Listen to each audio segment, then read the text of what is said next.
Bonsoir. Est-ce que vous vous êtes déjà demandé par quoi est-ce que nous allons bien pouvoir remplacer le pétrole? C'est une question fondamentale. Et c'est une question fondamentale parce que nous sommes, vous le savez, nous le savons, dans une transition fondamentale, et cette transition, on l'appelle aujourd'hui la transition énergétique. Cette transition qui a connu un coup d'accélérateur absolument fabuleux, en 2015 notamment, avec cette COP 21, et qui a donné lieu aux accords de Paris de décembre 2015. L'idée centrale, principale de cette transition énergétique, c'est que le pétrole, les énergies fossiles sont un problème pour l'environnement. Il faut décarboner nos économies, il faut décarboner nos énergies. Il faut se sevrer de cette dépendance au pétrole de façon à ce qu'il y ait moins de gaz à effet de serre, et ceci, c'est la condition de la lutte contre le réchauffement climatique.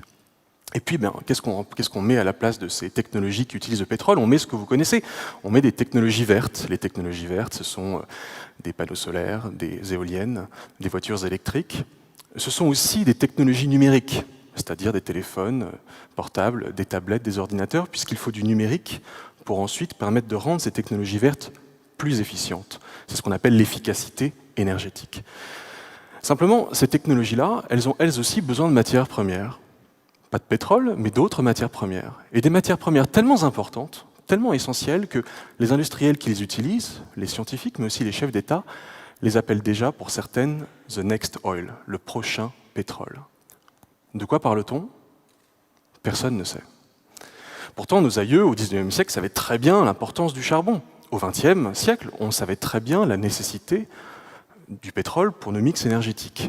Mais au XXIe siècle, nous ne savons pas forcément qu'un monde plus vert dépend de ce nouveau pétrole, des nouveaux équilibres énergétiques dépendent de ce nouveau pétrole qu'on appelle les métaux rares. Dans la nature, vous avez des métaux abondants. Tout le monde connaît les grands métaux abondants. On parle du fer, on parle du zinc, on parle du cuivre, on parle de l'aluminium. Simplement, il n'y a pas que ça dans l'écorce terrestre. Dans les gisements, naturellement mélangés à ces métaux abondants, on trouve également des petits métaux. On les appelle rares parce que leur proportion dans l'écorce terrestre est infiniment moindre que les grands métaux. Quelquefois, c'est des milliers de fois moindre. Mais on sait les extraire et on sait les séparer des grands métaux. Et depuis une quarantaine d'années, on sait les utiliser pour leurs fabuleuses propriétés électromagnétiques, électroniques, catalytiques, optiques, etc. Et ils rentrent dans toutes les technologies vertes. Vous avez besoin de ces métaux pour fabriquer des éoliennes, la plupart des éoliennes, mais également pour fabriquer des panneaux solaires, pour fabriquer des voitures électriques et pour fabriquer le léviathan numérique, tout ce monde numérique qui permet de rendre ces technologies vertes plus efficientes. Alors ces métaux, il y en a une trentaine, et si je commence à vous en citer quelques-uns, on fait un peu de poésie ensemble. On parle de samarium, gadolinium, lutécium, de cobalt, de néodyme, de tungstène, de tantale. Il y en a un que j'aime bien, c'est le prométhium. J'aime bien ce mot-là. On l'utilise très peu finalement, cet élément, mais j'aime bien le prométhium parce qu'il a été baptisé quand il a été découvert dans les années 1940 par un chimiste, par la femme d'un chimiste qui avait dit « mais en fait, avec cet élément-là, c'est comme si on avait volé le feu aux dieux, comme Prométhée, vous savez, le titan qui s'est introduit dans l'Olympe et qui avait volé le feu aux dieux pour le rendre aux hommes.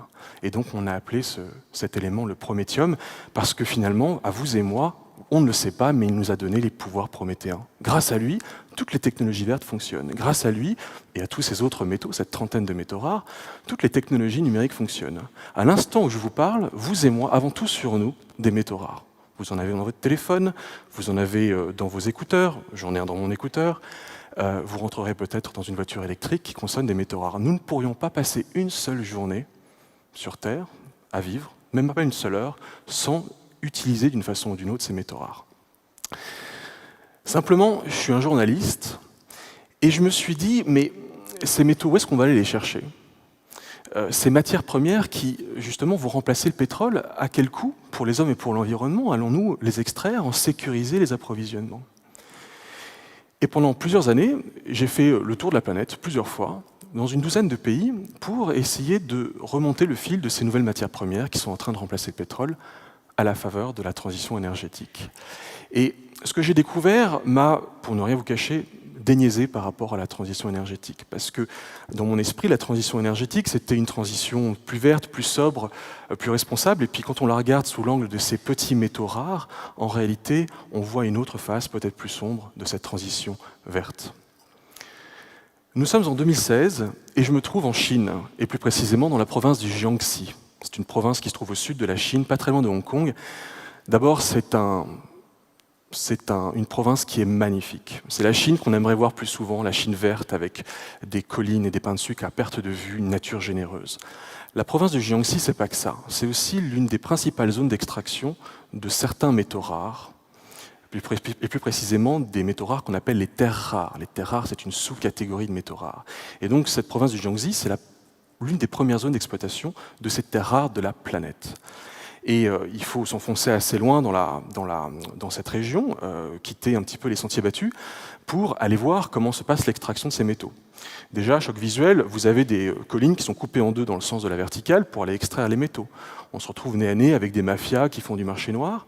Et puis surtout, on commence à comprendre les impacts écologiques de l'extraction de ces métaux. Puisqu'il faut aller les extraire et qui se trouvent dans des proportions infimes, imaginez les efforts qu'il faut pour aller extraire 1 kilo de ces métaux. Il faut retourner des centaines, des milliers, des dizaines de milliers de tonnes de caillasse. Il va falloir ensuite séparer ces métaux des métaux abondants, il va falloir les purifier, utiliser des produits chimiques. Nous sommes en Chine, ça ne se passe pas forcément aussi bien qu'on ne le voudrait sur le plan de l'environnement. Ces eaux sont ensuite rejetées dans les rivières, plus rien ne pousse. Les personnes qui travaillent dans ce secteur vous disent « mais c'est un poison ces métaux rares en réalité, ça a un coût environnemental extrêmement élevé ». À la même époque, quelques années plus tôt, je me trouvais dans une autre zone d'extraction de métaux rares, de terres rares plus précisément en Chine. C'est en Mongolie intérieure, c'est dans le nord de la Chine, à 700 km au nord-ouest de Pékin. Et là, c'est la plus grande zone d'extraction. Et là, c'est carrément l'enfer de Dante. Ce sont des lacs toxiques dans lesquels on rejette tous les effluents chargés de produits chimiques et de métaux lourds, ces effluents qui ont servi pour le raffinage de ces métaux. On se retrouve à parler avec des gens qui travaillent dans cette industrie, mais aussi les riverains qui habitent dans des villages, baptisés villages du cancer, parce qu'on meurt dans ces villages d'un taux anormalement élevé de cancer. Et le lien avec l'industrie, selon ces villageois, est évident. Ils mangent, boivent, respirent les effluents toxiques des mines et de métaux rares et des rejets de métaux lourds qui ont servi au raffinage des métaux rares. Une experte chinoise me dit « La Chine a sacrifié son environnement pour fournir le reste du monde avec ses métaux rares. » Et là, je me prends une claque. Parce que je me dis, mais attendez, je ne comprends pas.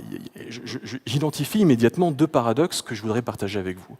Le premier paradoxe, c'est que les énergies vertes, dites propres, se fondent sur l'exploitation de métaux qui ne sont pas propres, qui sont sales. Les énergies renouvelables ne peuvent exister sans l'extraction de matières premières qui, elles, ne sont pas renouvelables. Et ce que je vous dis en Chine, ça vaut pour un tas de pays où on extrait tous ces métaux rares. On peut parler du cobalt au Congo, on peut parler de métaux divers et variés au Kazakhstan. J'étais également en Amérique latine.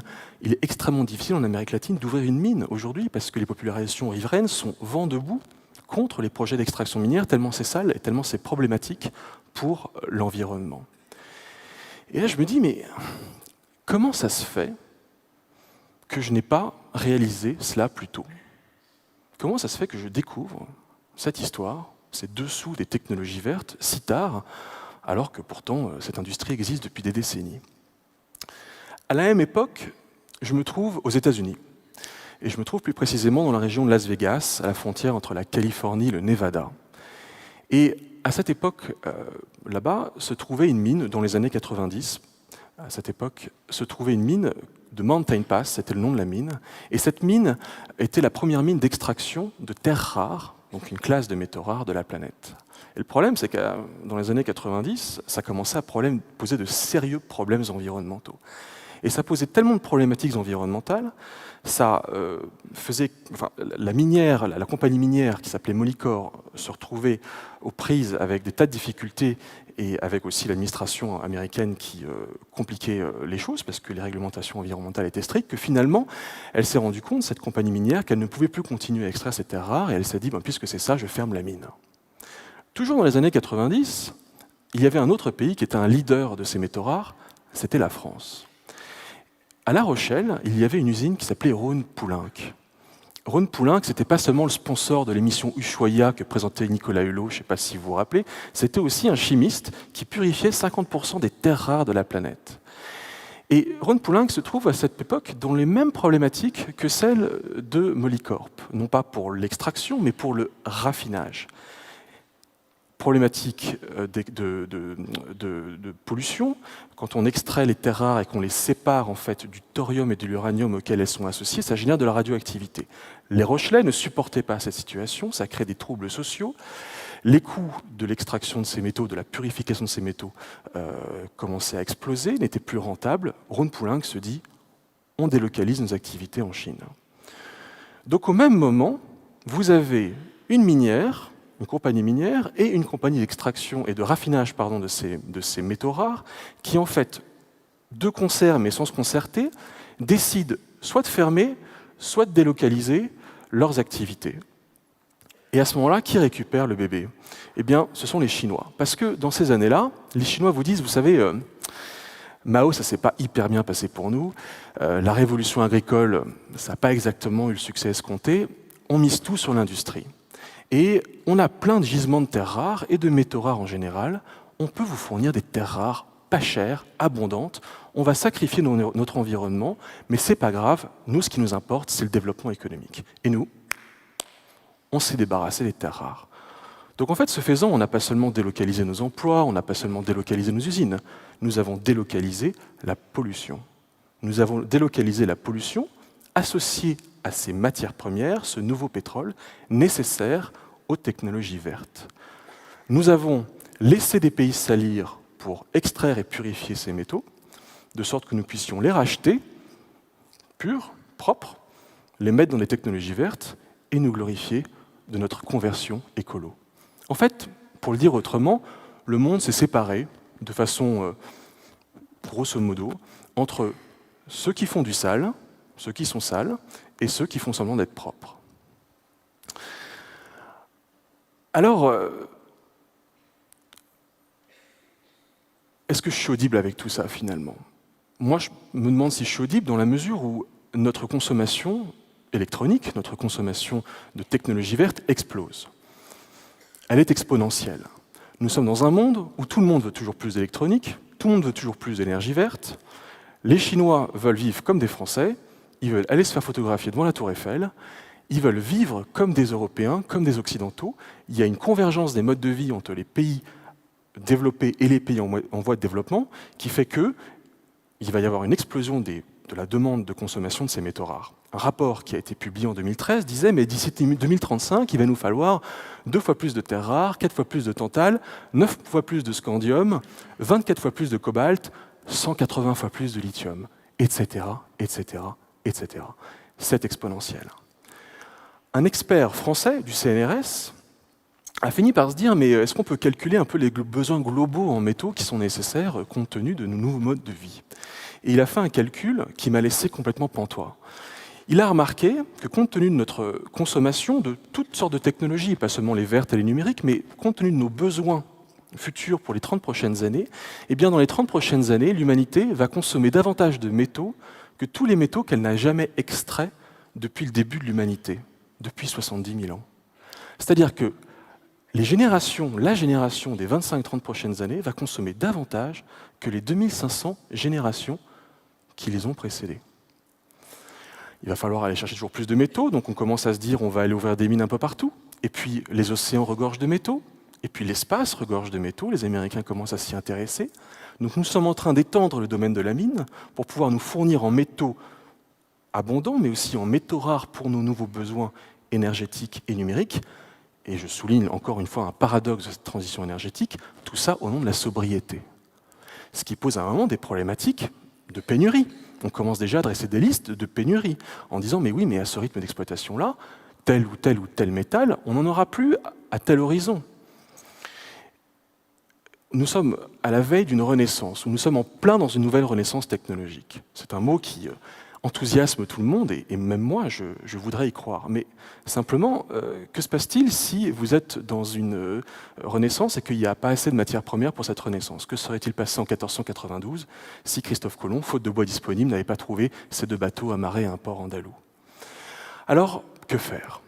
Eh bien d'abord, je pense qu'il faut méditer cette phrase d'Einstein. Einstein nous a donné une phrase magnifique, il a dit on ne règle pas un problème avec les modes de pensée qui l'ont engendré. Or, nous sommes en train d'essayer de régler un problème avec les mêmes modes de pensée qui l'ont engendré. Nous pensons cette transition de façon purement technologique, mais nous ne la pensons pas de façon, je dirais, plus culturelle, plus personnelle.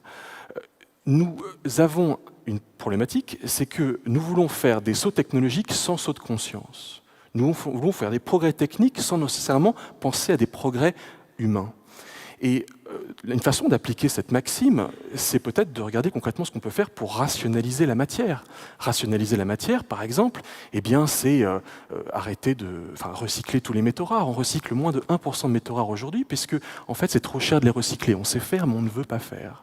On pourrait substituer certains métaux par d'autres, moins énergivores. Il faudrait éco-concevoir toutes les technologies, de façon à pouvoir les recycler plus facilement après.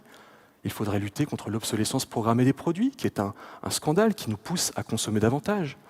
À Lille, il y a une entreprise qui s'appelle Vitamine T.